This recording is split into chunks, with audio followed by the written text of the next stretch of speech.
बिल्कुल ठीक देख रहे हो आप। सीए के एग्ज़ाम में कॉस्टिंग में 99 मार्क्स और एक बच्चे की आंसर शीट भी दिखाऊं 98 मार्क्स। ये हमारे स्टूडेंट्स हैं जिनके इतने अमेजिंग स्कोर्स आए हैं। कैसे आते हैं इतने स्कोर, किस तरीके से पेपर को प्रेजेंट करना होता है, किस ऑर्डर में पेपर को लिखना चाहिए, किस तरीके के, कितनी फास्ट, कितना स्लो, कितनी अच्छी हैंडराइटिंग, कितनी बुरी हैंडराइटिंग चलती है, किस तरीके से पेपर पूरा किया जाता है, किस तरीके से इतने अमेजिंग मार्क बच्चे स्कोर करते हैं, इसके बारे में बातचीत करूंगा। वीडियो को पूरा देखिएगा, चैनल सब्सक्राइब करके रखिए, वीडियो को लाइक भी कर दीजिएगा, अपने दोस्तों के साथ शेयर भी कीजिएगा। पर आगे बढ़ने से पहले एक इंपॉर्टेंट बात मैं आपको बता दूं कि अगर आप हमारी वेबसाइट पे जाते हैं तो उसका जो सेल चल रही है, ये जो 10% ऑफ की सेल चल रही है, बस ये लास्ट 3 दिन और चलेगी। 10 तारीख को ये सेल ओवर हो जाएगी, फिर से प्राइजेस वापस बढ़ जाएंगे। अभी 10% ऑफ चल रहा है सीए इंटर की कॉस्टिंग पे, एफएम पे, सीए फाइनल की एएफएम पे। आपने अगर बैचेस लेने हैं, बेस्ट टाइम है क्लासेस लेने के लिए। वेबसाइट का नाम आपको पता ही है, CA-NitinGuru.com। सभी बैचेस अवेलेबल हैं आपके लिए, मई के, सितंबर के, सीए फाइनल के, 2.5 ईयर्स, 3 ईयर्स, दोनों बैचेस अवेलेबल हैं। एएफएम का फास्ट ट्रैक भी है, जिन बच्चों ने मई में अभी एग्जाम देने हैं उनके लिए अब फास्ट ट्रैक भी वेबसाइट पे आने स्टार्ट हो गए हैं। कॉस्टिंग का फास्ट ट्रैक अवेलेबल है, कल तक एफएम का फास्ट ट्रैक भी आ जाएगा। तो वेबसाइट पे ज़रूर चेकआउट करिएगा। अगर आपने कोई कोर्स लेना है, आपके दोस्तों ने कोई कोर्स लेना है, ये जो 10% ऑफ है बिना किसी प्रोमो कोड के आपको मिल रहा है, डायरेक्ट डिस्काउंट है। अभी क्विकली क्लासेस बाय करिए, बेस्ट प्राइजेस पे अवेल करिए। आइए वापस चलते हैं हम ज़रा अपने पेपर के डिस्कशन पे, देखते हैं कि किस तरीके की हैंडराइटिंग में बच्चे पेपर करते हैं। जिन पेपर्स पे आप ये मान सकते हैं, जैसे इस बच्चे ने, अगर आप ध्यान से देखें, शुरुआती तौर में ही फास्ट हैंडराइटिंग लिखी है, तभी 99 मार्क्स आए हैं। आप ध्यान से देखिए, जो लाइंस ड्रॉ करी हैं वो सीधा पेंसिल से करी हैं, बट स्केल वगैरह यूज़ नहीं करा है। टाइम सेव करने की कोशिश करिए और आप मार्क्स देखें दोबारा से, 99 मार्क्स हैं। इस बात का आप खास ख्याल रखिएगा। अगर आप पेपर के एंड वाले पोर्शन तक चले जाते हैं तो आप देखेंगे कि हैंडराइटिंग और थोड़ी बुरी हो जाती है, लेकिन इससे आपको एक बात समझ आती है कि हैंडराइटिंग के मार्क्स नहीं है। आप ये देखिए, प्रेजेंटेशन जो है वो कोई बहुत ग्रेट प्रेजेंटेशन नहीं है। आईसीआई चाहता है आपकी कंसेप्ट की नॉलेज। अगर आपकी कंसेप्ट नॉलेज अच्छी है तो आपको मार्क्स मिलते हैं।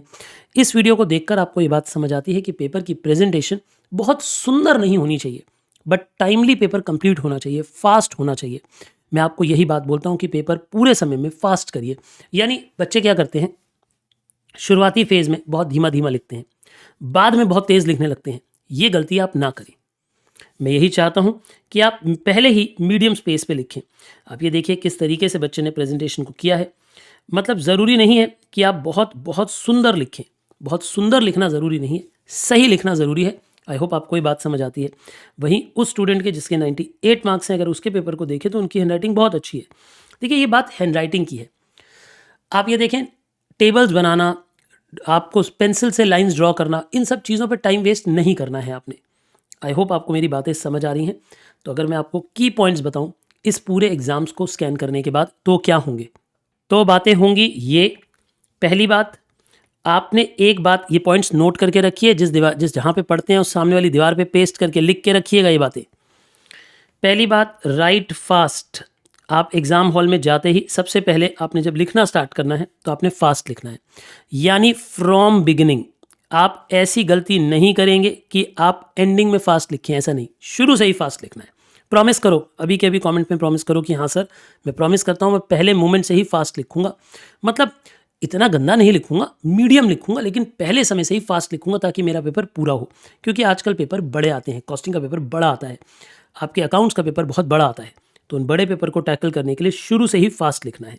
दूसरी बात, जब भी आप क्वेश्चन अटेम्प्ट करेंगे तो उसके all parts at one place, all parts at one place. मतलब जैसे एग्जाम्पल लेते हैं, आपने क्वेश्चन नंबर 3 करना स्टार्ट किया, तो क्वेश्चन नंबर 3 का ए बी सी तीनों पार्ट एक के बाद एक। और इनमें ना कई बच्चे बी और सी के आगे क्वेश्चन 3 नहीं लिखते। मेरी एडवाइस मानिए, लिखा कीजिए।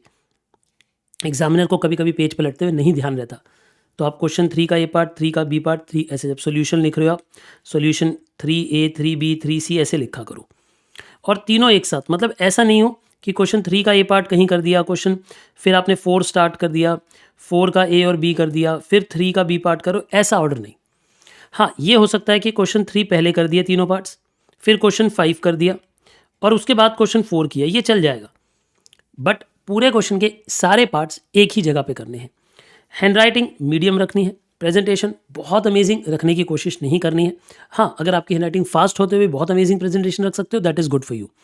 पर मैंने आपको ये बात प्रूव कर दी कि वो बच्चे जिनके 99 आ रहे हैं, 98 आ रहे हैं, उनकी हैंडराइटिंग, उनकी प्रेजेंटेशन कोई बहुत खास नहीं है, तब भी मार्क्स मिलते हैं। यानी पेपर नॉलेज का है, चेकिंग नॉलेज की है, प्रेजेंटेशन स्किल्स की नहीं है। ठीक है जी। सो आई होप ये बातें अब आप ध्यान रखेंगे। इस शॉर्ट वीडियो में आपको क्रिस्प तरीके से कुछ बातों का जो डर था वो ख़त्म हुआ।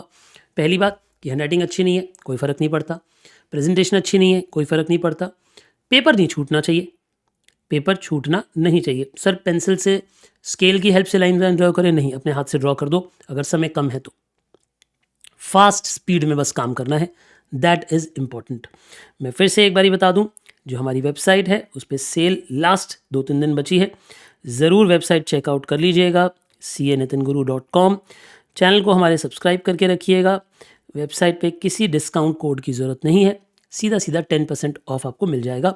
आपने, आपके जूनियर्स ने, किसी ने भी कोई भी क्लासेस लेनी हो तो ज़रूर सभी को इन्फॉर्म कीजिएगा। All right, all the best. और क्या चीज़ों पे डिस्कशन चाहते हो मुझे कमेंट बॉक्स में लिख दो, मैं आने वाली वीडियोस में उन्हीं के बारे में डिस्कशन वीडियोस आपके लिए ले आऊँगा। All the best. देखिए